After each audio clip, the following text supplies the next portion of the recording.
नमस्कार दोस्तों, karate coaching centre में आपका स्वागत है।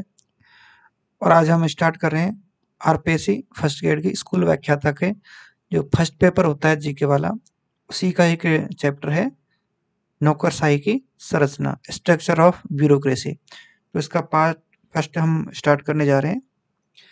तो सबसे पहले देखते हैं ब्यूरोक्रेसी होती क्या है। नौकरशाही वर्तमान विश्व की एक प्रमुख विशेषता के रूप में उभर कर आई है।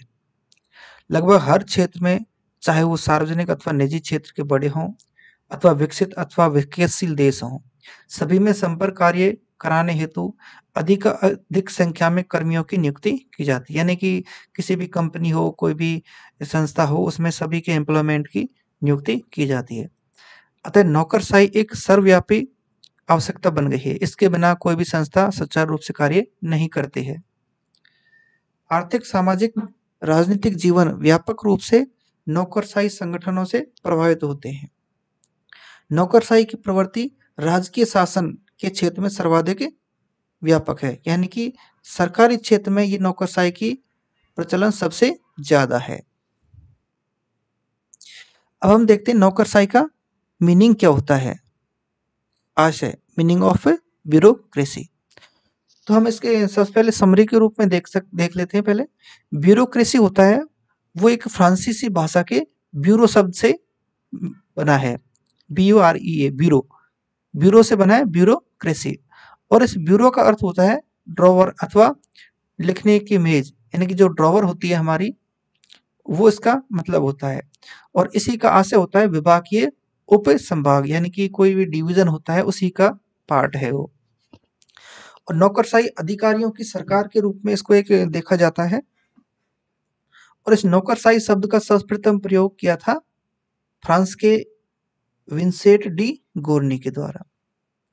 और नौकरशाही में कौन कौन से आते हैं? अधिकारी और कर्मचारी, ये सारे इसमें सम्मिलित होते हैं। अब हम इसको डिटेल में देखते हैं।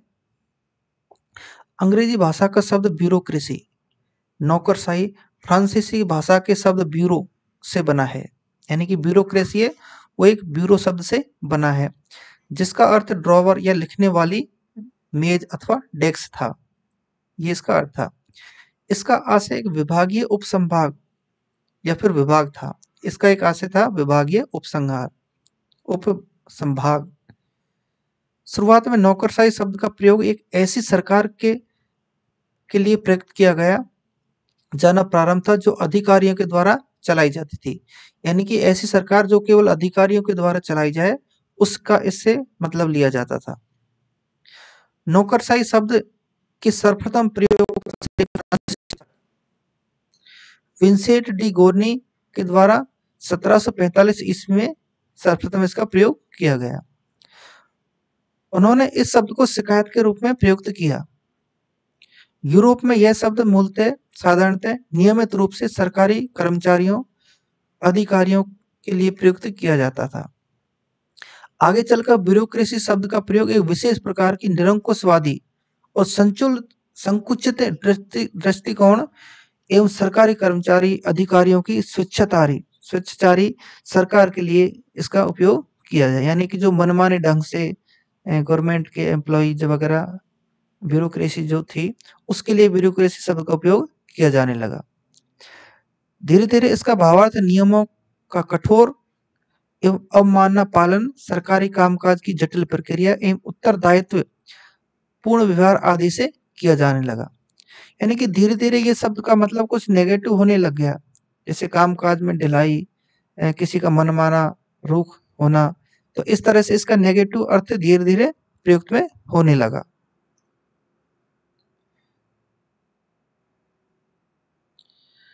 अधिक स्पष्ट रूप से नौकरशाही लोक प्रशासन के संचालन के लिए एक सामान्य रूपरेखा है। दोबारा से देखें, स्पष्ट रूप से नौकरशाही यानी कि जो ब्यूरोक्रेसी है वो प्रशासन के संचालन के लिए एक रूपरेखा है। यानी कि इसी के रूप के रेखा के आधार पर यहाँ पर पूरा संचालन किया जाता है। नौकरशाही का व्यवस्थित अध्ययन सर्वप्रथम जर्मन शास्त्री मैक्स वेबर के द्वारा किया गया। ये इंपॉर्टेंट है।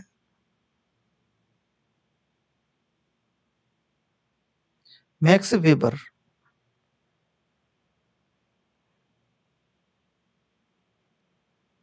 तो ब्यूरोक्रेसी का सबसे पहले अध्ययन एक जर्मन शास्त्री जर्मन के थे, जर्मनी के समाजशास्त्री थे।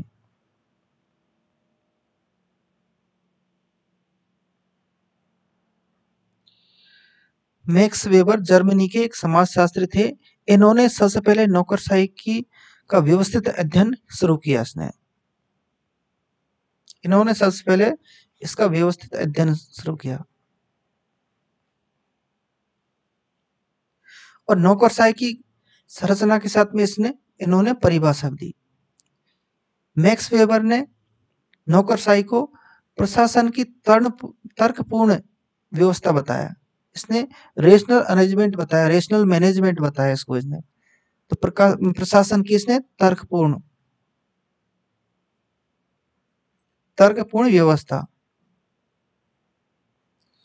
प्रशासन की तर्कपूर्ण व्यवस्था बताया मैक्स वेबर ने।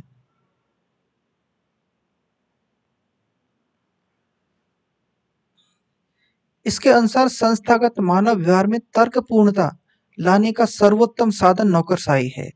यानी कि तर्कपूर्णता लानी है किसी में तो वो साधन है नौकरशाही। इस प्रकार नौकरशाही शब्द सरकार, उद्योग, सेना जैसे आधुनिक बड़े संगठनों में कार्य करने वाले अधिकारियों कर्मचारियों के लिए प्रयुक्त होने लगा। मैक्स वेबर ने 1920 में प्रकाशित अपनी पुस्तक the theory of social and economic organisation में आदर्श नौकरशाही, आइडियल ब्यूरोक्रेसी के विचार का उल्लेख किया। तो मैक्स वेबर की एक पुस्तक है जो 1920 में प्रकाशित हुई थी, the theory of social and economic organisation. तो इस पुस्तक में इन्होंने आदर्श नौकरशाही का एक विचार अपने आप में प्रस्तुत किया। मैक्स वेबर के अनुसार किसी संगठन के उद्देश्यों और उसके लक्ष्यों अथवा लक्ष्यों की उचित प्राप्ति के लिए नौकरशाही अनिवार्य है। तो नौकरशाही किसके लिए अनिवार्य है? एक तो उद्देश्यों अथवा लक्ष्यों, उद्देश्यों अथवा लक्ष्यों की प्राप्ति के लिए नौकरशाही अनिवार्य है। वेबर के अनुसार नौकरशाही का अर्थ है प्रयुक्त किए गए अधिकारियों की प्रशासनिक संस्था। तो मैक्स वेबर के अनुसार नौकरशाही का यहाँ पर मतलब क्या था? नियुक्त किए गए अधिकारियों एवं प्रशासनिक संस्था से मतलब है। तो यहाँ पर अधिकारियों एवं प्रशासनिक संस्था,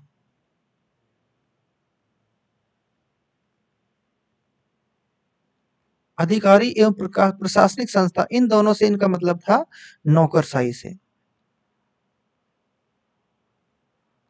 नौकरशाही से मतलब इन दोनों से था। वेबर का विचार था कि एक आदर्श नौकरशाही संगठन व्यक्तियों अथवा समूहों के परस्पर संबंधों में झगड़ों, स्वेच्छाचारिता को समाप्त करके सबसे अधिक प्रभावी तरीके से निर्धारित लक्ष्यों को प्राप्त किया जा सकता है। यानी कि नौकरशाही के द्वारा झगड़ों और स्वेच्छाचारिता को हटाकर बिल्कुल निर्धारित लक्ष्यों और को प्रभावी तरीके से पूर्ण किया जा सकता है। हिक्स एवं गुलेट नौकरशाही की व्याख्या इस प्रकार करते हैं। यह विशिष्ट पदों का एकीकृत पद सोपान है। विशिष्ट पदों का एकीकृत पद सोपान, यानी कि इसमें अलग अलग पद होंगे और उसका एक सोपान होगा, सीक्वेंस होगा उनका, जिनको व्यवस्थित नियमों के द्वारा परिभाषित किया गया होता है। यह एक अव्यक्तिक नित्यचर्या पर चलने वाली संरचना है जिसमें विधिवत सत्ता पद से जुड़ी होती है और न कि उस व्यक्ति के साथ जो उस पद पर काम करता है। अब देखते हैं मैक्स वेबर ने आदर्श नौकरशाही की निम्न विशेषताएं बताई हैं। तो एक आदर्श नौकरशाही होता है, उसमें क्या क्या विशेषताएं होनी चाहिए? फर्स्ट में स्पष्ट श्रम विभाजन होना चाहिए। हर कर्मचारी का, हर अधिकारी का अपना अपना कार्य बटा होना चाहिए, यानी कि श्रम का विभाजन होना चाहिए। इसमें निश्चित कार्य प्रक्रिया एवं कार्य क्षेत्र होनी चाहिए। हर कार्य करने की एक सीक्वेंस, एक प्रोसीजर होनी चाहिए और उसका क्षेत्र भी निश्चित होना चाहिए कि इस क्षेत्र के लिए ये प्रोसीजर अप्लाई होगा। कार्यों को पूरा करने हेतु विधिवत व्यवस्था होनी चाहिए कि इस विधि के तहत इतने टाइम पीरियड में ये काम पूरा होगा। पद सोपान पद्धति यानी कि हर चीज का एक पद होना चाहिए और इसके बाद रैंकिंग होनी चाहिए। पद के लिए योग्यताएं एवं अर्हताएं यानी कि हर पद के लिए योग्यता अपनी निर्धारित होनी चाहिए। वेतन एवं पेंशन का अधिकार, हर व्यक्ति को वेतन एवं पेंशन का अधिकार है। निर्व्यक्तिक संबंध यानी कि हर व्यक्तियों में आपस में एक रिलेशनशिप होता है वर्क के हिसाब से। अधिकारों के रिकॉर्ड, इसमें हर चीज का रिकॉर्ड रखा जाता है। मैक्स वेबर ने विधिक सत्ता से पोषित एवं समर्थित नौकरशाही को संरचना का सबसे कुशल स्वरूप माना है। तो ये यहाँ पर 8 इसके मैक्स वेबर ने इसके 8 विशेषताएं बताई थी नौकरशाही की। तो नेक्स्ट चैप्टर हम आगे की वीडियो में लेंगे। तो ये आपको चैप्टर कैसा लगा, ये वीडियो कैसा लगा, तो आपके व्यू जरूर दें, रिव्यू करें इस वीडियो को, और अच्छा लगा तो लाइक करें, और चैनल को अभी सब्सक्राइब नहीं किया है तो चैनल को सब्सक्राइब करें। Thank you.